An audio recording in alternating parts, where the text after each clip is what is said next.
ಇದು ಭಾರತೀಯ ರೈಲ್ವೆಗೆ ಸಮರ್ಪಣೆ ಆಗ್ತಾ ಇದೆ. ಮತ್ತು ಇತ್ತೀಚಿನ ದಿನದಲ್ಲಿ ಒಂದು ವಿಶೇಷ ಏನೆಂದರೆ ಈ ಚಿನಾಬ್ ಬ್ರಿಡ್ಜಿನ ಒಂದು ಭಾವಚಿತ್ರ ನೋಡಿ ನೀವು ಎಷ್ಟು ಖುಷಿ ಪಡ್ಬೋದು. ಮೇಲ್ಗಡೆಯಿಂದ ಟ್ರೈನ್ ಓಡಾಡ್ತದೆ, ಕೆಳಗಡೆಯಿಂದ 356 ಮೀಟರ್ ಎತ್ತರ ಇದೆ ಮತ್ತು 35 ಮೀಟರ್ ಎತ್ತರ ಪ್ಯಾರಿಸ್ ಟವರ್ಗಿಂತ ಎತ್ತರವಿದೆ. ಭಾರತದ ಅದ್ಭುತಗಳಲ್ಲಿ ಒಂದು ಕೂಡ ಇದೆ. ಮತ್ತು ಇದು ಟನಲ್ನಲ್ಲಿ ಒಂದು ಕಾಡಿನ ಮಧ್ಯೆ 3 ಕಿಲೋಮೀಟರ್ ಮತ್ತು 4 ಕಿಲೋಮೀಟರ್ ಮಧ್ಯೆ ಟನಲ್ ಮಾಡಿ ಈ ಬ್ರಿಡ್ಜ್ ನದಿಯ ಮೇಲೆ, ಚೆನಾಬ್ ನದಿಯ ಮೇಲೆ ಒಂದು ಬ್ರಿಡ್ಜನ್ನು ಕಟ್ಟಿದ್ದಾರೆ.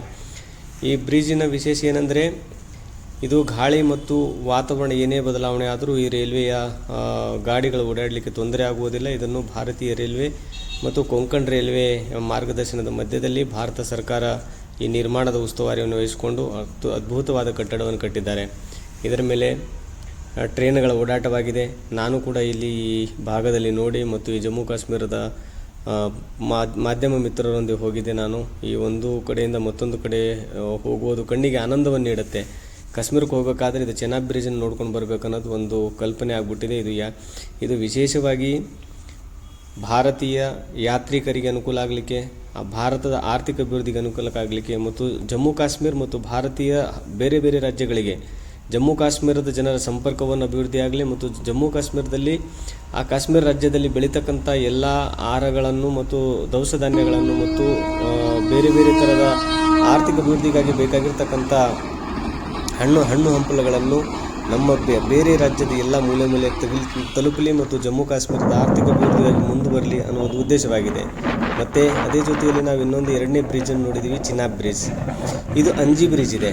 ಇದು ಅಂಜಿ ಬ್ರಿಡ್ಜ್ ಒಂದು ವೈರಿನ ಮೇಲೆ ಕಟ್ಟಿರ್ತಕ್ಕಂಥ ಬ್ರಿಡ್ಜು. 180 ಕಿಲೋಮೀಟರ್ ವೇಗದಲ್ಲಿ ಗಾಳಿ ಬಿಟ್ಟರೂ ಕೂಡ ಅದು ತನ್ನ ವೇಗವನ್ನು ನಿಯಂತ್ರಿಸುತ್ತದೆ ಮತ್ತು ಎರಡೂ ಕಡೆ ಟ್ರೈನನ್ನು ನಿಲ್ಲಿಸುವಷ್ಟು ಪವರ್ ಆ ಗಾಳಿಗಿದೆ. ಒಂದು ವೇಳೆ ಈ ಏನಾದರೂ ಪರಿವರ್ತನೆ ಆದರೆ ಯಾವ ಥರ ವಾತಾವರಣದ ಏರುಪೇರುಗಳು ಕಾಣುತ್ತೆ, ಆ ವಾತಾವರಣದ ಏರುಪೇರುಗಳನ್ನು ಅಂಜಿ ಬ್ರಿಡ್ಜ್ನಲ್ಲಿ ಕಾಣುತ್ತೆ. ಯಾವ ಥರ ಹಾರ್ಟ್ ಬೀಟ್ ತೋರಿಸುತ್ತಲ್ಲ ಅದೇ ಥರವಾಗಿ ಅಂಜಿ ಬ್ರಿಡ್ಜ್ನಲ್ಲಿ ನಮಗೆ ಕಂಡು ಬರುತ್ತದೆ. ಈ ಚಿತ್ರದ ಮುಖಾಂತರ ನಿಮಗೆಲ್ಲರಿಗೂ ಈ ಅಂಜಿ ಬ್ರಿಡ್ಜ್ ಮತ್ತು ನಮ್ಮ ಚೆನಾಬ್ ಬ್ರಿಡ್ಜಿನ ಮಹತ್ವ ತಿಳಿಸ್ಲಿಕ್ಕೆ ನನಗೇನು ಅವಕಾಶ ಸಿಕ್ಕಿತ್ತು. ನಾನು ಜಮ್ಮು ಕಾಶ್ಮೀರದ ಪ್ರತಿಯೊಂದು ಯೋಜನೆಗಳನ್ನು ನೋಡಿದೆ ಮತ್ತು 3-4 ತಾಸಿನ ಒಂದು ಅವಧಿಯಲ್ಲಿ ಓಡಾಡಲಿಕ್ಕೆ ನಾವು ಎಲ್ಲ ಕಡೆ ತಿರುಗಾಡಿ ನಮ್ಮ ದಕ್ಷಿಣ ಭಾರತದ ಎಲ್ಲ ರಾಜ್ಯದ ಎಲ್ಲ ರೈಲ್ವೆ ವಲಯದ ವತಿಯಿಂದ ನಾವು ಹಲವಾರು ಪತ್ರಕರ್ತರಿಗೆ ಮತ್ತು ಮಾಧ್ಯಮದವರಿಗೆ ಮತ್ತು ಯೂಟ್ಯೂಬರ್ಸ್ನವರಿಗೆ ಕರೆದುಕೊಂಡು ಹೋಗುವುದರ ಮುಖಾಂತರ ಅತ್ಯುತ್ತಮ ರೈಲ್ವೆ ಸೇವೆ ಇದು ಆಗಿದೆ. ಮತ್ತು ಇತ್ತೀಚೆಗೆ ಒಂದು ಘೋಷಣೆ ಕೂಡ ಮಾಡಿದ್ದಾರೆ. ಜಮ್ಮು ಕಾಶ್ಮೀರ ಒಂದು ಹೊಸ ವಿಭಾಗವಾಗಿ ಡಿವಿಷನ್ ಆಗಿದೆ. ಆ ಡಿವಿಷನ್ ಮುಖಾಂತರ ಅದು ನಮ್ಮ ನಾರ್ದರ್ನ್ ರೈಲ್ವೆನವರು ಇದೆ ಈ ಡಿವಿಷನನ್ನು ಆಡಳಿತ ನಡೆಸ್ಕೊಂಡು ಹೋಗ್ತಾರೆ. ಇದೇ ಕಾಡಿನಲ್ಲಿ, ಗುಡ್ಡದಲ್ಲಿ, ಬೆಟ್ಟದಲ್ಲಿ 37 ಟನಲ್ ಮುಖಾಂತರ ನಮಗೊಂದು ಅದ್ಭುತವಾದ ಭಾವನೆಯನ್ನು ತೋರಿಸಿದೆ ನಮಗೆ. ಅದಕ್ಕೆ ಅತ್ಯುತ್ತಮ ಖುಷಿಯಾಗಿದೆ. ನೀವು ಕೂಡ ನೋಡ್ರಿ, ಒಂದು ಸಲ ಕಾಶ್ಮೀರ ರಾಜ್ಯಕ್ಕೆ ಹೋದರೆ ರೈಲು ಪ್ರಯಾಣ ಮಾಡ್ತೀರನ್ನುವ ಉದ್ದೇಶವಿದೆ.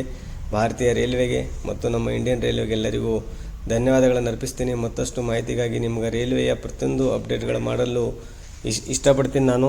ಅದೇ ರೀತಿಯಾಗಿ ನೀವು ಈ ಯೂಟ್ಯೂಬ್ ಚಾನಲ್ಗೆ ಸಹಕರಿಸ್ರಿ ಮತ್ತು ಸಪೋರ್ಟ್ ಮಾಡಿರಿ ಮತ್ತು ಇನ್ನಿತರ ವಿಷಯಗಳನ್ನು ತಿಳಿಸ್ಲಿಕ್ಕೆ ನೀವು ಕೂಡ ನನ್ನನ್ನು ಸಹಕರಿಸ್ತೀರಿ ಮತ್ತು ರೈಲ್ವೆಯ ಪ್ರತಿಯೊಂದು ಮಾಹಿತಿಗಳನ್ನು ನಿಮ್ಮ ಮನಸ್ಸಿಗೆ ತಂದು ಕೊಡ್ತೀನಿ ಅನ್ನುವ ಉದ್ದೇಶದಿಂದ ಈ ವಿಡಿಯೋ ಮಾಡಿದ್ದೀನಿ. ನಿಮ್ಮೆಲ್ಲರಿಗೂ ನನ್ನ ಕೊಟ್ಟು ಧನ್ಯವಾದಗಳು. ಸಬ್ಸ್ಕ್ರೈಬ್ ಮಾಡಿ ಮತ್ತು ಈ ಚಾನಲ್ಗೆ ಸಪೋರ್ಟ್ ಮಾಡಿರಿ ಅಂತ ಹೇಳುತ್ತಾ ನಿಮ್ಮೆಲ್ಲ